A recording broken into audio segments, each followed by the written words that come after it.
Frankl once said, "The lives never made unbearable by circumstances, but only by lack, meaning, and purpose." So the human fulfillment is never tied to duration of their life, but depth of who's find it in it. Well, the proposition might argue that life will be meaningful by they standing, like extending their lives, extending their life and so on. But actually, people should find their own value, their own life, seeking them by their own, seeking in their own, without buying someone's life for their own fulfillment. That's not really the case. I mean, the right thing to do.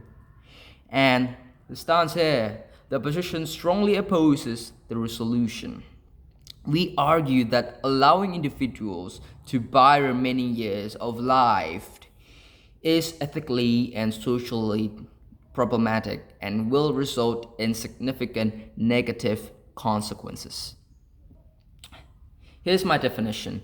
Technology is any advanced scientific method or tool that can extend human life, and by remaining years of life is basically a transitional process where individuals can purchase additional years of life through financial means. Here's my 4 points. Number 1 is about ethical implications. My second point is about social economic consequences. Third is about physiological and societal impact. Fourth is about potential for abuse and misuse. Let's start from my first point. Inherent inequality. By inherent inequality, the technology will inherently favor the wealthy, creating a society where only the rich afford to live longer. These deepens existing social and economic inequalities. By the value of human life, by commodifying life, will reduce it to a monetary value, undermining the intrinsic worth of human life existence. This is ethically unacceptable. So, by having the technology to extend your life, it has a potential for exploitism. The vulnerable individuals might be coerced into selling their remaining years for or engaging in dangerous financial activities to afford life extension. Let's delve into my second panels, social and economic consequences. So, the gap between the rich and poor will widen as wealthier individuals, the wealthiest will dominate position of power and influence for longer periods, leading to an entranced aristocracy. Buying extended lifespans among the wealthy could result in fewer opportunities for the young generations like us, like stifling an innovation and causing economic stagnation. Okay, and by having that, the healthcare disparities will be much wider, much bigger, because resources could be disproportionately allocated to those who can afford life extension, neglecting basic healthcare needs of the less privileged, exacerbating public health issues. My third point is about physiological and societal impact. Mental health concerns. By having that technology panels, knowing that life can be bought may lead to increased anxiety and social pressure, causing physiological distress.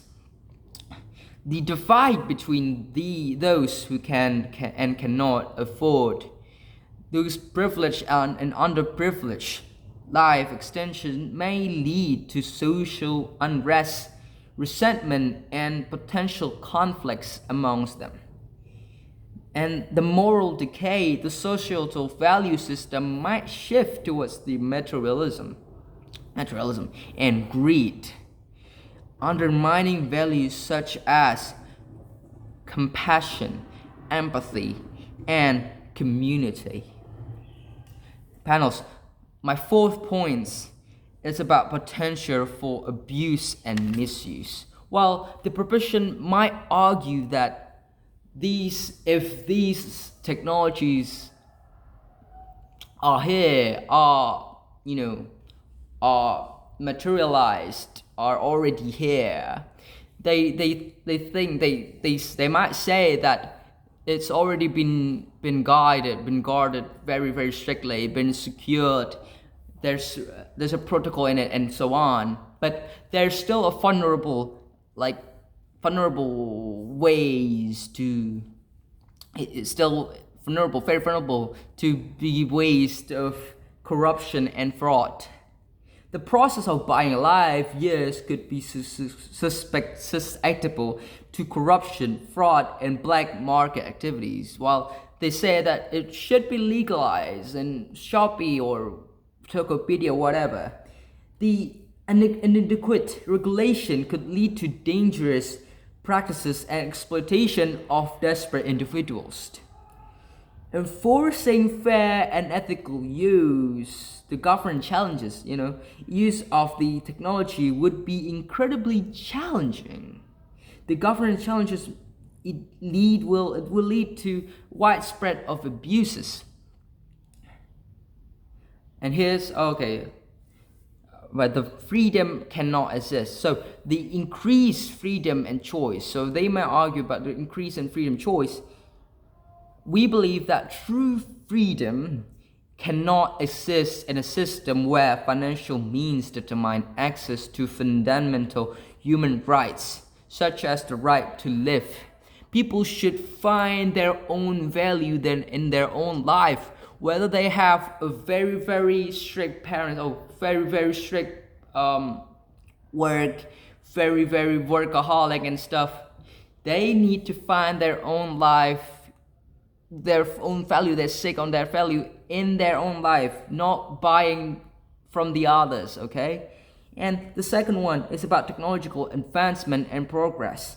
Technological progress should benefit society as a whole, not just for the rich, for the wealthy, for the capital. It should be equitable access to technology is crucial for sustainable development. It should be for all the society.